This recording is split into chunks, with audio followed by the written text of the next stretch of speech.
Hello दोस्तों, नमस्कार। एक बार फिर से मैं आप सभी का स्वागत करती हूं अपने YouTube channel S and D study centre पे। दोस्तों, ये जो है क्लास आपका दूसरा सेट होने वाला है सामान्य अध्ययन का, जीके का, जो बिहार एसएससी का है। जितने भी बिहार एसएससी इंटर लेवल का तैयारी कर रहे हैं वो सभी के सभी जल्दी से जल्दी इस वीडियो को शेयर कर दीजिए, जो लोग तैयारी करते हैं, ठीक है, उनके पास, ताकि कोई भी प्रीवियस ईयर क्वेश्चन से वंचित नहीं रहने पाए। सभी अपना अपना प्रैक्टिस प्रीवियस ईयर क्वेश्चन से कर लें, ठीक है दोस्तों। चलिए वीडियो को शुरू करते हैं। वीडियो में आपका पहला प्रश्न है, भारत में प्रथम ऊनी कपड़ों की मिल कहाँ खोली गई। दोस्तों, पहली ऊनी कपड़े का जो मिल है वो आपका कानपुर में खोली गई थी, ठीक है। कानपुर में खोली गई थी 1876 में, ठीक है। 1876 में कानपुर में खोली गई थी। कानपुर की बात करें तो ये यूपी में पड़ता है, ठीक है। तो पहला हो गया 1876 में यूपी में कानपुर पड़ता है, वहाँ पे पहली ऊनी कपड़े की मिल की स्थापना की गई थी, ठीक है। इस कारखाना की स्थापना के बाद, इस कारखाना के स्थापना के बाद 1881 में, ठीक है, 1881 में धारीवाल पंजाब में पड़ता है, धारीवाल में स्थापना की गई थी, धारीवाल में, ठीक है। उसके बाद 1882 में मुंबई में स्थापना की गई थी, मुंबई में। उसके बाद 1886 में मुंबई में, 1886 में बंगलुरु में ऊनी कपड़ों की मिल की स्थापना की गई थी, बंगलुरु में, ठीक है। चलिए अब बढ़ते हैं अगले क्वेश्चन की ओर। अगला क्वेश्चन आपके स्क्रीन पे है, प्राकृतिक रेशम की कितनी मुख्य किस्म है, ठीक है। प्राकृतिक रेशम की कितनी मुख्य किस्म है। तो दोस्तों, इसमें जो दूसरा नंबर ऑप्शन है 4, वो बिल्कुल आपका सही हो जाएगा, ठीक है। अगला क्वेश्चन नंबर 3 आपकी स्क्रीन पे, जालियांवाला बाग कहाँ पर है। दोस्तों, यहाँ जालियांवाला बाग जो है एक प्रकार का बगीचा है जो अमृतसर में, ठीक है, जो अमृतसर में स्वर्ण मंदिर जो है, स्वर्ण मंदिर के पास में एक बगीचा पड़ता है, वहीं पे ये जालियांवाला बाग हत्याकांड माने जालियांवाला बाग स्थित है, ठीक है। तो जालियांवाला बाग के बारे में अगर बात करें तो यहाँ पे एक हत्याकांड हुआ था, ठीक है, जिसमें से सैकड़ों लोगों की जानें चली गई थी। खूनों से लथपथ सभी लोग क्या हो गए थे, उसमें घायल हो गए थे। जो 13 अप्रैल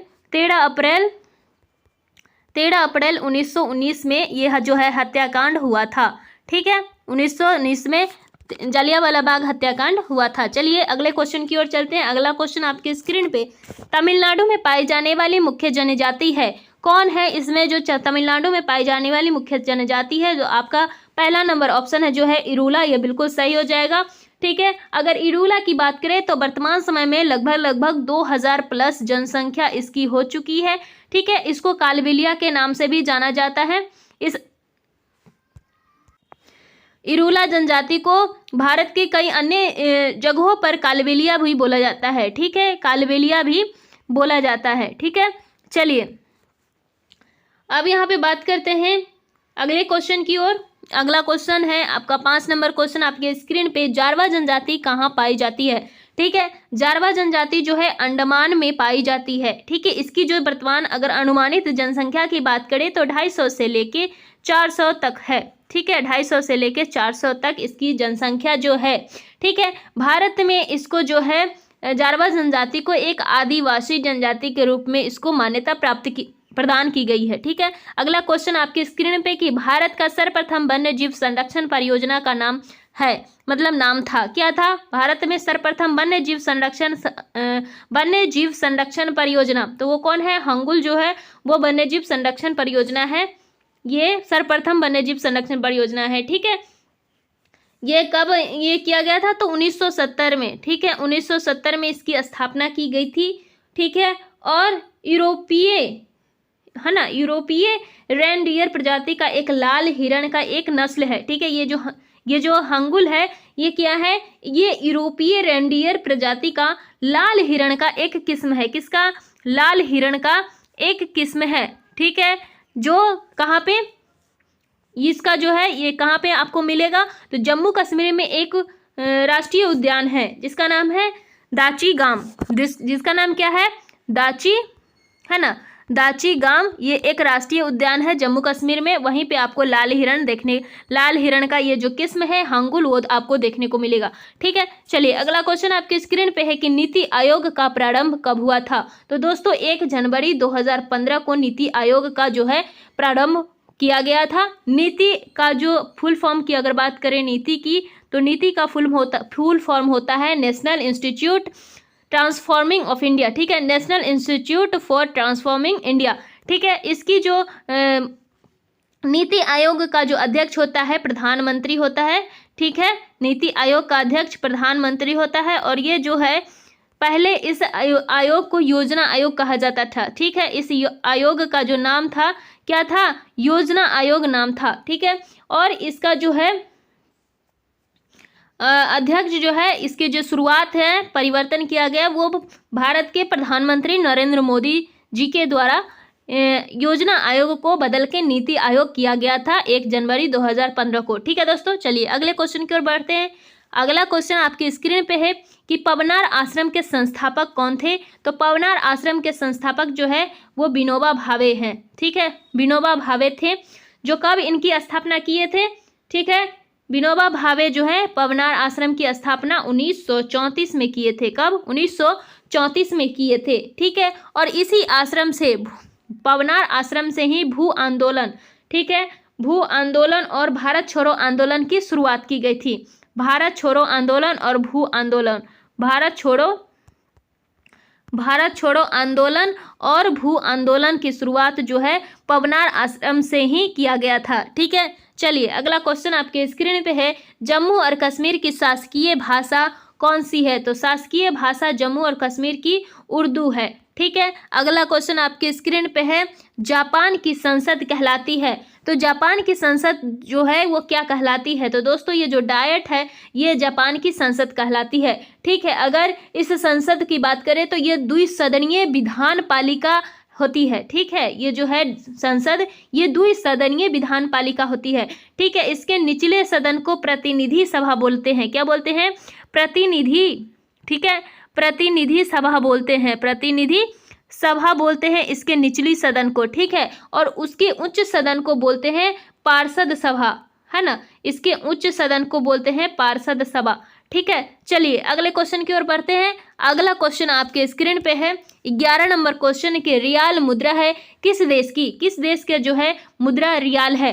ठीक है, तो ये जो आपका तीसरा नंबर ऑप्शन है अरब, सऊदी अरब, ये बिल्कुल सही हो जाएगा। ठीक है, यानी कि सऊदी अरब की जो है मुद्रा रियाल है। ठीक है, आपका अगला प्रश्न है आपके स्क्रीन पे, भारतीय झंडा में चक्र का रंग है, मतलब कैसा है। भारत का जो झंडा है तिरंगा, ठीक है, तिरंगा जो झंडा है, इस तिरंगे झंडा का जो चक्र है, ठीक है, ये जो चक्र है इसका रंग कैसा है। दोस्तों चक्र में बता दूं कि चक्र में जो है किसका चक्र है। ठीक है, तो ये जो चक्र है ये अशोक चक्र है। ठीक है, अशोक का चक्र है जो धर्म चक्र का परिवर्तक है।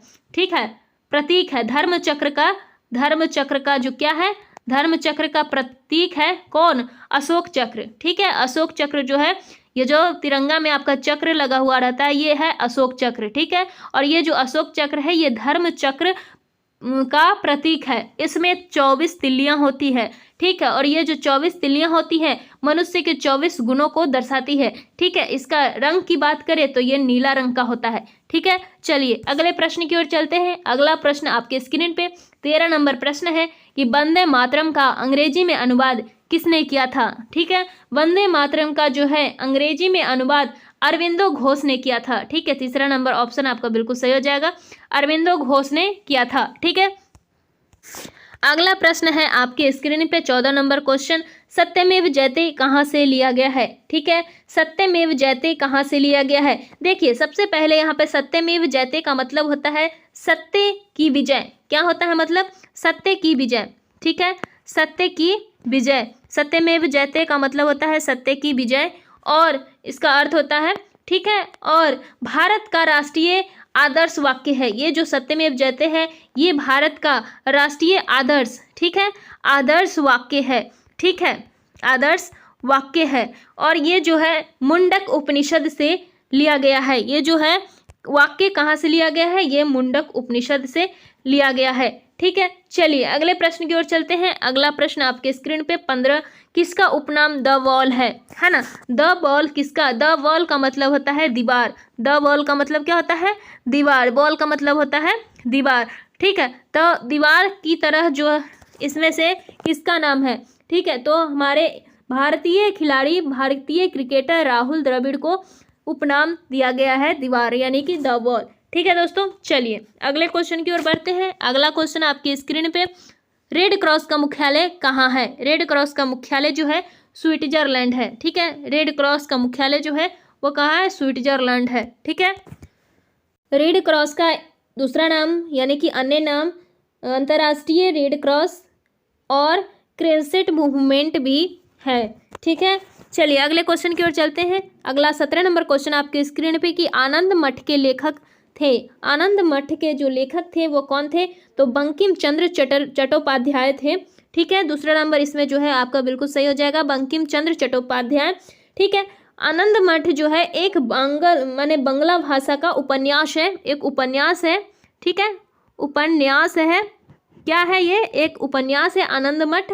और इसी से वंदे मातरम जो हमारा राष्ट्रीय गीत है ना, राष्ट्रीय गीत जो है वंदे मातरम, ये यहाँ से आनंद मठ से ही लिया गया है। ठीक है, वंदे मातरम आनंद मठ से ही लिया गया है। ठीक है, और ये जो है आनंद मठ। चलिए अब अगले क्वेश्चन की ओर चलते हैं। द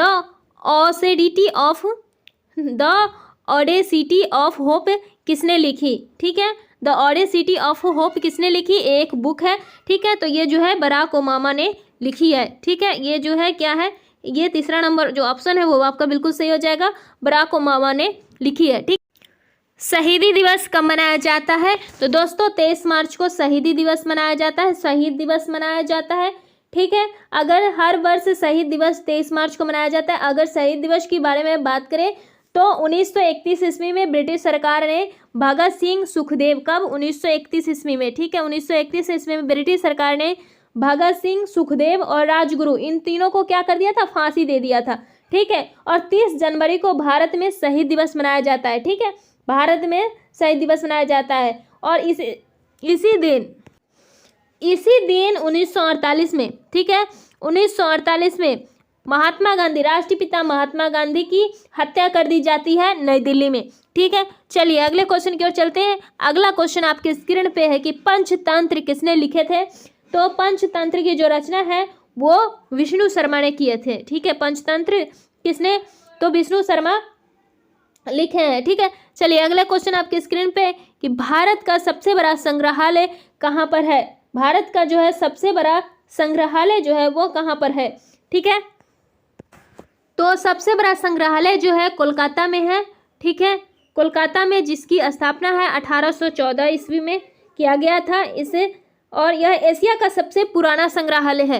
ठीक है, ये जो है एशिया का सबसे पुराना संग्रहालय है। ठीक है, आपका अगला क्वेश्चन है, अपने आयुर्वेद के ज्ञान के लिए कौन प्रसिद्ध थे? ठीक है, आयुर्वेद के ज्ञान के लिए कौन प्रसिद्ध थे? ठीक है, इसमें से आपका सही आंसर हो जाएगा ऑप्शन नंबर 3 जो है धन्वंतरी, वो बिल्कुल सही हो जाएगा। इन्होंने अपने आयुर्वेद के ज्ञान के लिए प्रसिद्ध थे और ये विक्रमादित्य के नवरत्न में से एक थे।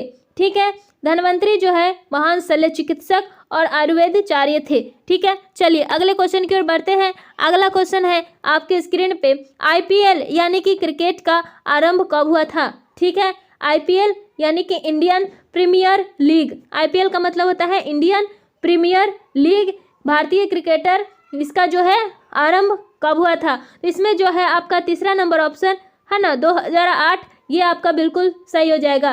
ठीक है, चलिए अगले क्वेश्चन की ओर चलते हैं। अगला क्वेश्चन आपके स्क्रीन पे है कि भारतीय मानक समय ग्रीनविच मध्य समय में कितना आगे है? ठीक है, तो 5.5 घंटा जो है इसका हो जाएगा, 5.5 घंटा जो है आगे है। ठीक है, भारत में 82.5 यानी कि 82 है ना 82.5 डिग्री पूर्वी देशांतर, जो कि कहाँ से? इलाहाबाद से निकलती है, वो नैनी से गुजरती है, इसी को भारतीय मानक समय माना गया है। ये जो पूर्वी देशांतर है इसी को भारतीय मानक समय माना गया है। ठीक है, और ग्रीनविच मध्य समय जो है GMT वो 82.5 माने 82.5 डिग्री पूरब है। इसका अर्थ होता है कि जो हमारा मानक समय है यानी कि हमारा जो GMT है ये हमसे कितना है? 5.5 यानी कि 5.5 घंटा क्या है? आगे है। ठीक है, अगर इंग्लैंड में जब दोपहर के 12 बजने का समय होता है, उसी समय भारत में शाम का कितना हो जाएगा? 5:30 बजेंगे। ठीक है, चलिए अगले क्वेश्चन की ओर बढ़ते हैं। अगला क्वेश्चन आपके स्क्रीन पे कि दुनिया का सबसे आर्द्र स्थान कहाँ पर है। दुनिया का सबसे आर्द्र स्थान जो है वो कहाँ पर है। ठीक है, तो इसमें आपका जो है पहला नंबर ऑप्शन एशिया, ये आपका बिल्कुल सही हो जाएगा। दोस्तों आपका ये टोटल 25 क्वेश्चन था आपका, जो आपके एग्जाम के लिए वेरी ही इंपॉर्टेंट था। ये प्रीवियस ईयर क्वेश्चन था, PYQ है। ठीक है, ये हर एक स्टूडेंट के लिए ही बेहद ही हेल्पफुल होगा। तो आप लोग ज़रूर आप जो भी बिहार SSC इंटर लेवल का तैयारी कर रहे हैं उन सभी के पास आप ये वीडियो को पहुंचा सकते हैं। ठीक है दोस्तों, आई होप आपको ये वीडियो पसंद आया होगा, तो ज़रूर कमेंट कीजिएगा और एक लाइक ज़रूर कीजिएगा। पहली बार अगर मेरे चैनल पे विजिट किए हो तो मेरे चैनल को ज़रूर सब्सक्राइब कीजिएगा। ठीक है दोस्तों, धन्यवाद।